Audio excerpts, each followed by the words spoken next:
Ms. Montez now faces 25 years imprisonment to be followed by 5 years of supervised release.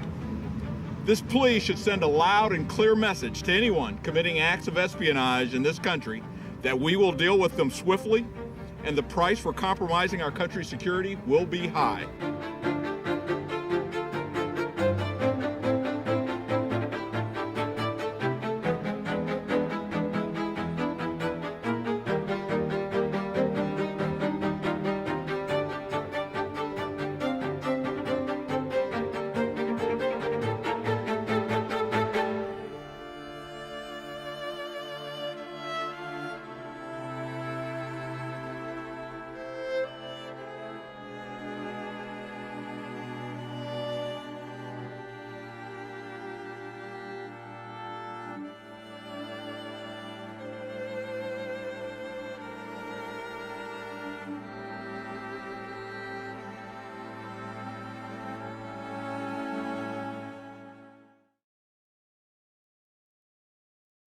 Hello, and welcome to Washington Post Live. I'm Carol Leonnig, investigative reporter on the national desk at the Washington Post. And today I'm delighted to tell you our guest is Jim Popkin, author of the new book, and I want to say this exactly right, Jim, Name Blue Wren, the true story of America's most dangerous female spy and the sister she betrayed. Jim, welcome. We're so excited to have you here to talk about this fascinating story. I learned so much from reading your book. And remember, for the audience, we always want to hear from you. So please share your thoughts and your questions for guests on Washington Post Live by tweeting at Post Live. Now let's get started. Jim, your book title says a lot, but tell us, who is Ana Montes? Thanks, Carol, and thanks so much to the Washington Post for having me. Ana Montes is probably the most dangerous spy that most folks have never heard of. And that's just really a quirk of timing. Ana was arrested just after 9/11, and despite the kind of magnitude of her crimes, because of the terror attacks and the obvious attention there, her case was kind of lost in the shuffle. But she is a very, very important spy for a lot of reasons. Number one, she was really great at what she did, unfortunately. And she put her head down and spied for nearly 17 years for the Cubans. And keep in mind, she's an American and worked for the Defense Intelligence Agency, the DIA, which is the intelligence arm for our US military. And she revealed just troves of classified information in that 17-year span. And that's why intelligence experts really feel that she's one of the most significant spies in American history. Wow. You know, one thing I'm interested in is you started covering this for a Washington Post magazine story in 2013 that was riveting, but you kept digging into this, and your book is the product of never before seen material, never before heard interviews. What kept you on this story? What kept you digging into her? I really have been fascinated with this story since I first heard about it in 2001. And I wanted to make sure that the book moved the ball beyond where I was with the article for the Washington Post magazine a decade ago.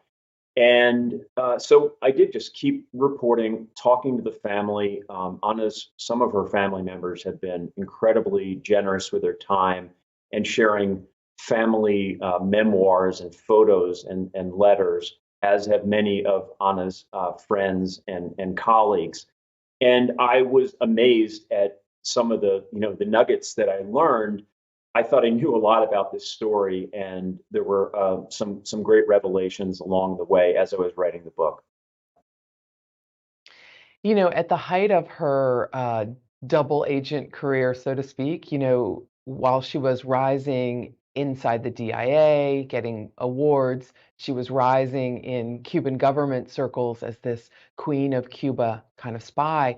How did she rise to this level in US intelligence and keep at this for 17 years? So just quick background on Ana for a second. First of all, she was raised in the primarily outside Baltimore in Towson, Maryland. She went to UVA, great student, always kind of a straight A student, did very well at UVA. Took her junior year abroad in Madrid and really became radicalized there. Fell in love with a boyfriend who was politically very radical, and a lot of friends in that era in Madrid. And then she came to SAIS, the Johns Hopkins graduate school in Washington, and found kind of like-minded folks who felt the same way that she did about the Reagan administration policies, particularly in Central America.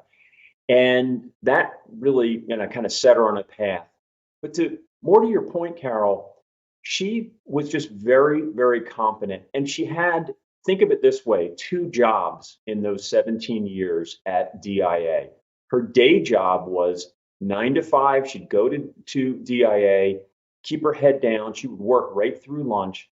She had almost carte blanche access to classified documents as part of her, legal regular job at DIA. And she had a good memory, but actually, as part of the book research, I found a book in her library that she used to improve her memory.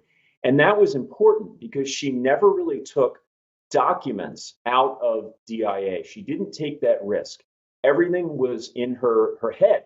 And so day job would end approximately 5 o'clock. She'd go home, maybe work out, and she lived in a condo in Cleveland Park on Macomb Street, and thus begins her night job, which was typing that classified information into her Toshiba laptop. It was encrypted, and think of that, nearly 17 years of classified information she's typing in virtually every day, and then she would take that, put it on disks, and meet when convenient and when safe with her handlers in Washington, or Cuban handlers in Washington, in the Caribbean, and in Cuba as well, and would pass along the information that she had kind of hoovered up in her day job. So she was just a very efficient spy, quiet, kind of unassuming, and devastating to U.S. national security because of that. I think what's great about the book is you have to be, and you describe this about her, you have to have nerves of steel, and you also have to have incredible motivation, maybe a passion to be a spy. She is of Puerto Rican descent. What was it about the Cuban government that motivated her to kind of lay herself on the line, her career, her life, her freedom for them? Well, yeah, and bear in mind, she was an ideological spy. She took virtually no money from the Cubans, which sets her apart from other famous recent spies, including Robert Hanssen, the FBI agent who was a Russian traitor, selling our secrets to Russia, or Rick Ames, who was at CIA, who also enriched himself through his spying. Ana took only a couple $1,000s, really for expenses in a way, very limited circumstances. What motivated her was politics. And as I said, she was horrified at the Reagan administration, what President Reagan was doing in Nicaragua and in El Salvador. That's how she really was introduced to the Cubans. She started working at DIA on those countries, and then kind of graduated as she excelled at her job to then cover the Cuba desk. And so that was right on the nose for her. She was the master within the US military and within really the government on Cuban affairs, and a trained Cuban spy at the same time. So she was helpful to both countries, unfortunately, because of her ideology. Jim, we have a viewer question on this topic I'd like to share. It's from Frank Brooks of Michigan, and he asks, she's not the first nor the last. Who vets these people before they are accepted into these sensitive government positions? I'm with Frank. I'd like to know the answer to this one. Good question, Frank. And at the time Ana entered into the DIA did not polygraph. So they relied primarily on the FBI and background checks. Even if she had been polygraphed, she probably would have faked her way through it because she ended up taking and passing one polygraph at DIA while she'd already been spying for many, many years. And pardon me, she trained in Cuba how to defeat a polygraph. So that was one aspect. The other is her background check. It raised some red flags that were ignored. Now, one very important one was early point before she started at DIA, she was an employee of the Department of Justice. She worked in the Freedom of Information Act office, and she had a security clearance at that time. An employee there raised a loyalty issue about her and said that this employee did not think that Ana was loyal to the United States. The DIA was aware of that, but somewhat ignored it in allowing her both to join the agency and then to get promoted up the ranks. I want to switch these questions around for a minute and ask you this. She was found out by a DIA employee named Scott Carmichael. His story is pretty interesting because it does happen, 16, 17 years later after she's been hard at work handing over secrets. Tell me his story. How does he find out that she's this unidentified leaker that they've been looking for a while? Scott played a crucial role in this, but I want to back up just a little bit. And this is one of the things that I learned in reporting the book. There's an NSA, a National Security Agency role here. There was an analyst at NSA in the book. I refer to her as Elena Valdez. That's a pseudonym. Elena worked for NSA and was able, with her colleagues, to decrypt some messages that the Cubans had sent to essentially their handlers in the US. And they concerned an Agent S. Agent S, it turns out, was Ana Montes, but the NSA didn't know it at the time. They just knew that it appeared that a US official within the intelligence community appeared to be a Cuban agent. Elena and her colleagues passed this information to the FBI. The FBI began an investigation. The FBI somewhat spun their wheels for more than 2 years on this. And out of frustration at one point, Elena went to the DIA. She learned that they had a Cuban intelligence capability. She went to DIA behind the back of the FBI and informed them of this open investigation called an unsub or unidentified subject investigation. This enraged the FBI for good reason. They were worried that the spy, whoever the spy might be, would learn about this. But what happened is Elena and the NSA passed information that found its way to Scott Carmichael. Scott Carmichael was basically a mole hunter inside DIA. He's retired now, but his job was to find people who might be spying, but were within the US military. Elena and Scott worked together quietly and, again, behind the back of the FBI, developing this. And it was Scott Carmichael who figured out, based on a lot of clues that matched up, that Ana Montes had to be Agent S. And Scott then brought that information to the FBI, faced a lot of early resistance. The Bureau didn't buy it. One reason why, that I should mention, is it's really rare that women are spies in the US still. The statistic is around 9 to 10% in recent years. And the FBI believed, for a lot of reasons, they were following the evidence, that the spy was likely a male, and they early on didn't think that the spy was with the military, and certainly not at DIA. So there was early resistance.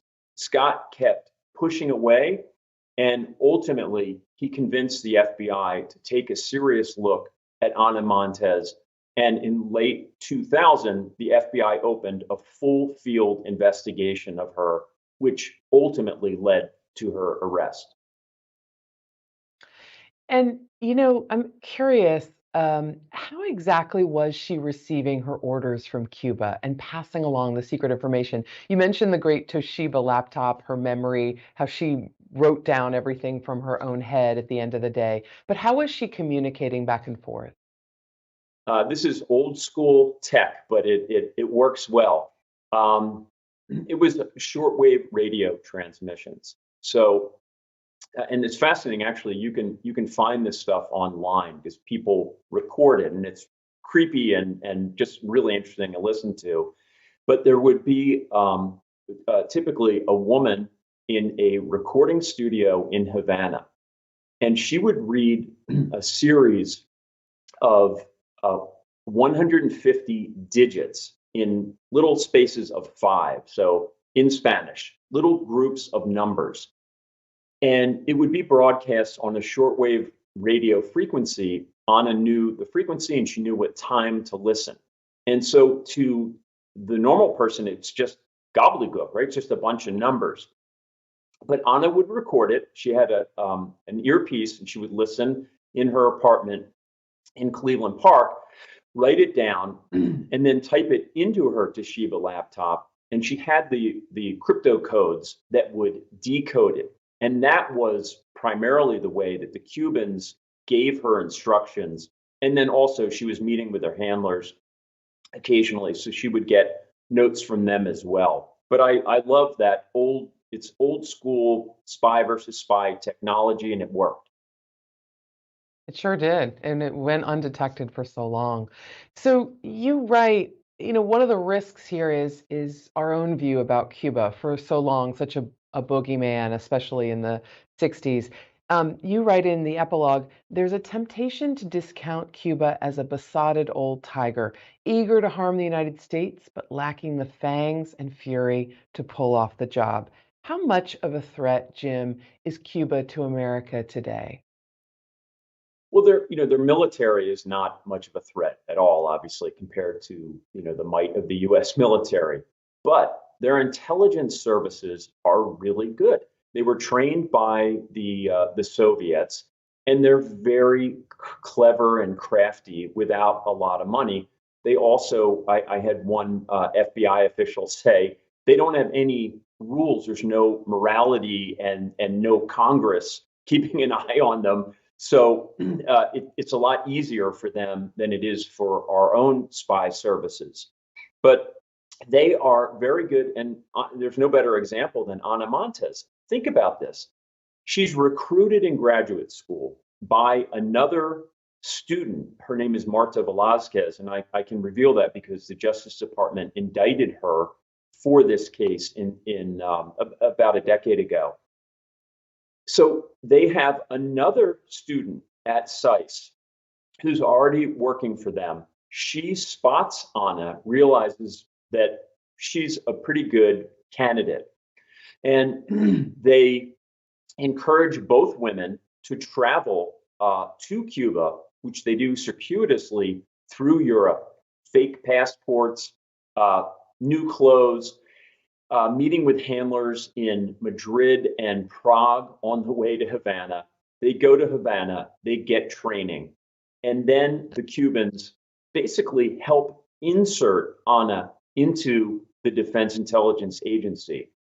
That's a lot of work, a lot of planning, and they're in it for the long game, and they wait for her to get promoted, and she just becomes more and more useful to them. And that to me is a sign that despite Cuba's, whatever you might say about them politically and in terms of their military, their intelligence services are very competent.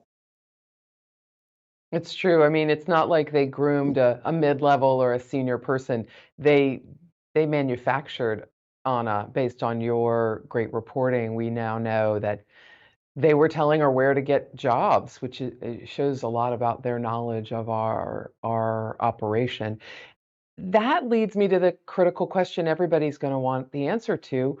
What's the damage assessment here? What did she give up about our intelligence, our operations, especially our defensive operations, and what's the cost to the U.S. national security of her amazing, diligent work? Her damage assessment is still classified, but we know quite a bit about what she revealed.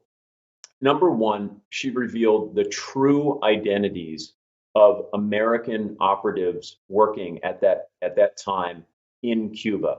These are presumably CIA assets working on behalf of the US government in Cuba. She revealed their true names, and obviously that's a very dangerous situation. We're not aware of anyone being executed or even imprisoned, but it clearly ruined whatever plans we had in store for Havana at that time. Secondly, just think about it, 17 years of gathering up classified documents and sharing that with Cuba.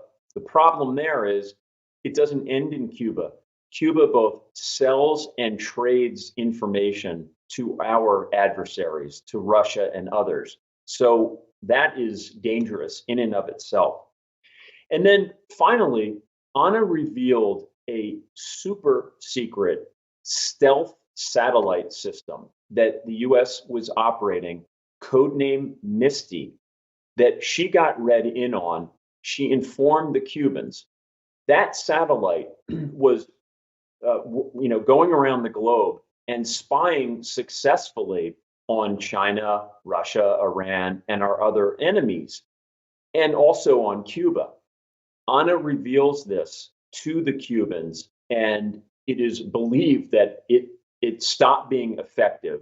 I don't know all the details, but the presumption is the Cubans shared that information with the Russians. A stealth satellite operates and is effective because it's stealthy. Once a spy working for the Cubans reveals that, it obviously becomes much less effective. So put it all together, she really created a lot of damage to U.S. national security. Jim, one of the really riveting elements of your book is the betrayal, not just of the country by Ana Montes, but the betrayal of her family. It's sort of stunning to think her sister Lucy was an FBI employee, so was Lucy's husband or partner, forgive me, and so was her brother Tito and Tito's spouse. Talk a little bit about that deception of her family and how she was able to pull that off. Yeah, this to me, at the end of the day, is really a family story, and it's a story about two sisters. And if you just bear with me 1 second here, because this to me is an incredible aspect of this. In late 1984, Ana decides to begin her spying career. She goes to New York. She meets with a Cuban intelligence officer, and she essentially signs on the dotted line. And then she's off to Cuba for her first meet and training. Within a week or two of that meeting, sister Lucy was literally selling women's blouses in a department store in the Baltimore area at this time. She decides she's kind of bored. She gets in a fight with her father. She applies for a job as a translator with the FBI and is hired. She then has to call her sister to tell her the great news: I'm going to work for the FBI. Ana is beside herself and kind of tries to talk Lucy out of it and says, I know FBI guys, this is a big mistake. Lucy was scratching her head. It just didn't make sense. Lucy then goes to Miami. Miami, if you know about the Miami field office of the FBI, that's the main place where our government is looking for Cuban spies. So you've got Lucy there. Then Lucy met Chris. She married Chris. Chris was also with the Bureau in Miami. At one point, Lucy realized the FBI is looking for new recruits who are minorities. And so she thinks of her sister-in-law, Joan, who's Korean American. She calls Joan in Pennsylvania. Joan wasn't crazy about her job. Joan, you ever think you'd want to be an FBI agent? And Joan leaps at the opportunity, says, yeah, this sounds amazing. Joan tells her husband, Tito. Tito is Lucy and Ana's brother. Tito was studying to be a priest. Tito says, I'm really not interested in being a priest. I want to be an FBI special agent. So within just a couple of years, Ana Montes, Cuban spy, totally coincidentally, has 4 family members in the FBI. And I just love thinking of Thanksgivings and birthday parties and baptisms where she's there and, half the room has badges and guns. It must have been an absolute nightmare for Ana. Absolutely. And one other element, Jim, is that Lucy, the sister, when she's notified in 2001 about this news, we've arrested your sister. Here's what she's been doing. Lucy reacts how? Tell us about that. Yeah, and I should have mentioned all of those family members had no idea what Ana was up to. They're great, patriotic, loyal Americans. Lucy had a very complicated relationship with her sister, and I would argue still does to this day. But Ana became really withdrawn and taciturn as her spying career continued. And she and Lucy really had a rough relationship. There's one party where Ana was just sitting there like a lump, wouldn't talk to anyone, wouldn't talk to Lucy's friends or Lucy. She went through some very tough moments as a spy. The pressure was intense. Okay. Cut to September of 2001, and Lucy is informed that her sister is a spy. Her immediate sensation and emotion was relief that she understood what was happening and why her sister had been so difficult for so long. Jim, what's amazing about the timing of your book is Ana will be released as possibly as early as today from prison after all this time, mostly for good behavior. Right. Where does she go from now? As early as tomorrow, forgive me. Where does she go from now? She said that she doesn't the US and Cuba don't deserve any allegiance from her. I want to hear what you think her state of mind is and what happens with her. Look, she's been in one of the toughest prisons for women in the country. It's essentially like a supermax. It's in Texas. It's a very small prison, and she was with Squeaky Fromm from the Manson family, and obviously attempted to assassinate President Ford, an Al Qaeda terrorist, serial murderers, some very, very rough folks, and people with a lot of psychological problems. She gets out as early as tomorrow. Her official release date is Sunday. And from what I've been told, she will probably go to Puerto Rico, where she has some very sympathetic family members. And she's going to be on probation for 5 years. She needs to keep her nose clean. I don't think she's going to do anything that would risk going back to prison, to Texas or anywhere else.